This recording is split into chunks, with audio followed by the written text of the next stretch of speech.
Max ಹೋದ್ಮೇಲೆ ಬರಬೇಕಿರೋ ಬಿಲ್ಲ ರಂಗ ಭಾಷಾ ಇನ್ನೂ ಯಾಕೆ ಬಂದಿಲ್ಲ ಅನ್ನೋ ಪ್ರಶ್ನೆ ಕಿಚ್ಚ ಸುದೀಪ್ ರವರ ಅಭಿಮಾನಿಗಳಲ್ಲಿ ಕಾಡ್ತಾ ಇದೆ.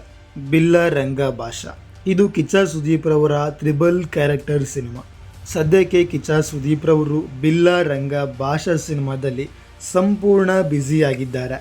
ಈ ಸಿನಿಮಾದ ಸಾಕಷ್ಟು ಅಪ್ಡೇಟ್ಸ್ಗಳನ್ನು ನಾನು ಆಲ್ರೆಡಿ ಪ್ರೊವೈಡ್ ಮಾಡಿದ್ದೆ, ಆದರೆ ಕೆಲವು ಕಾರಣಗಳಿಂದ ವಿಡಿಯೋ ಮಾಡೋಕ್ಕೆ ಆಗಿರಲಿಲ್ಲ. ಸದ್ಯಕ್ಕೆ ಬ್ಯಾಕ್ ಟು ಬ್ಯಾಕ್ ಅಪ್ಡೇಟ್ಸ್ ಕಡೆ ಹೋಗುವ.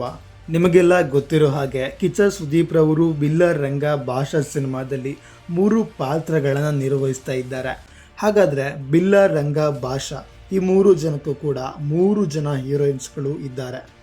ಆದರೆ ಕಿಚ್ಚ ಸುದೀಪ್ ರವರ ಅಭಿಮಾನಿಗಳಿಗೆ ಬಿಲ್ಲ ರಂಗ ಭಾಷಾ ಸಿನಿಮಾದ ಹೀರೋಯಿನ್ಸ್ ಯಾರ್ಯಾರು ಅನ್ನೋ ಪ್ರಶ್ನೆ ಸಾಕಷ್ಟು ಕುತೂಹಲದಿಂದ ಕಾಡ್ತಾ ಇದೆ.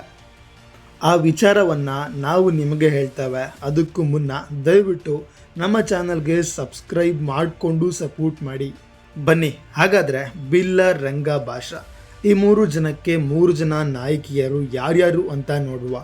ಅದಕ್ಕೂ ಮುನ್ನ ಈ ಒಂದು ಸಿನಿಮಾ ಬಗ್ಗೆ ಸ್ವಲ್ಪ ತಿಳ್ಕೊಳ್ಬಿಡಿ. ಯಾಕಂದರೆ ಬಿಲ್ಲ ರಂಗ ಭಾಷಾ ಸಿನಿಮಾದಲ್ಲಿ ಹೀರೋಯಿನ್ಸ್ಗಳಿಗೆ ಜಾಸ್ತಿ ಕ್ಯಾರೆಕ್ಟರ್ಸ್ ಇಲ್ಲ. ಹಾಗೆ ಇದೇ ಸಿನಿಮಾದಲ್ಲಿ ಹೀರೋಯಿನ್ಸ್ಗಳ ಅವಶ್ಯಕತೆ ಕೂಡ ಜಾಸ್ತಿ ಇಲ್ಲ.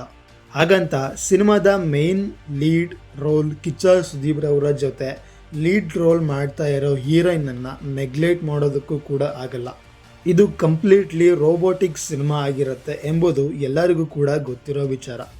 2209ನೇ ಇಸ್ವಿಯಲ್ಲಿ ಹೀರೋಯಿನ್ಸ್ಗಳು ಯಾವ ರೇಂಜ್ಗಿರ್ಬೋದು ನೀವೇ ಒಂದು ಸ್ವಲ್ಪ ಯೋಚನೆ ಮಾಡಿ. ಆ ಕಾಲಘಟ್ಟಕ್ಕೆ ತಕ್ಕಂತೆ ಕಿಚ್ಚ ಸುದೀಪ್ ರವರಿಗೆ ರೋಬೋಟಿಕ್ಸ್ ಪಾತ್ರಗಳನ್ನು ಅನೂಪ್ ಭಂಡಾರಿಯವರು ಕೊಟ್ಟರೆ ಹೀರೋಯಿನ್ಸ್ಗಳಿಗೂ ಕೂಡ ಅವರದೇ ಆದ ಪಾತ್ರವನ್ನು ಕೊಡಬೇಕಾಗತ್ತೆ. ಬಿಲ್ಲ ರಂಗ ಭಾಷಾ ಸಿನಿಮಾದ ಶೂಟಿಂಗು ಈಗ ಆಲ್ರೆಡಿ ಸ್ಟಾರ್ಟ್ ಆಗಿದೆ. ಆದರೆ ಹೀರೋಯಿನ್ಗೆ ಸಂಬಂಧಪಟ್ಟಂತೆ ಯಾವುದೇ ರೀತಿಯ ಶೂಟಿಂಗ್ ಕೂಡ ಸ್ಟಾರ್ಟ್ ಆಗಿಲ್ಲ. ಆದರೂ ಕೂಡ ಬಿಲ್ಲ ರಂಗ ಭಾಷಾ ಸಿನಿಮಾಯಿಂದ ಪೂಜಾ ಹೆಗಡೆ ಅವರನ್ನು ಆಯ್ಕೆ ಮಾಡಿಕೊಂಡು ಹೀರೋಯಿನ್ ಆಗಿ ಸೆಲೆಕ್ಟನ್ನು ಮಾಡಿದ್ದಾರೆ. ಇದನ್ನು ಅಫಿಷಿಯಲ್ ಆಗಿ ಅವರೇ ಅನೌನ್ಸ್ಮೆಂಟನ್ನು ಕೂಡ ಮಾಡ್ತಾರೆ. ಹಾಗಾದರೆ ಇನ್ನೂ 2 ಹೀರೋಯಿನ್ಸ್ ಯಾರು ಅನ್ನೋದನ್ನು ನಾವು ಕಾದು ನೋಡಬೇಕು. ಸದ್ಯಕ್ಕೆ ಸಿಕ್ಕಿರೋ ಮಾಹಿತಿಗಳ ಪ್ರಕಾರ ಬಿಲ್ಲ ಪಾತ್ರಕ್ಕೆ ಪೂಜಾ ಹೆಗಡೆ ಅವರು ಹೀರೋಯಿನ್ ಆಗಿದ್ದಾರೆ. ಹೆಚ್ಚಿನ ವಿಡಿಯೋ ಹಾಗೂ ಅಪ್ಡೇಟ್ಸ್ಗಳಿಗೋಸ್ಕರ ನಮ್ಮ ಚಾನಲ್ಗೆ ಸಬ್ಸ್ಕ್ರೈಬ್ ಮಾಡಿಕೊಂಡು ಸಪೋರ್ಟ್ ಮಾಡಿ. ಮುಂದಿನ ವಿಡಿಯೋದಲ್ಲಿ ಸಿಗುವ. ನಮಸ್ಕಾರ.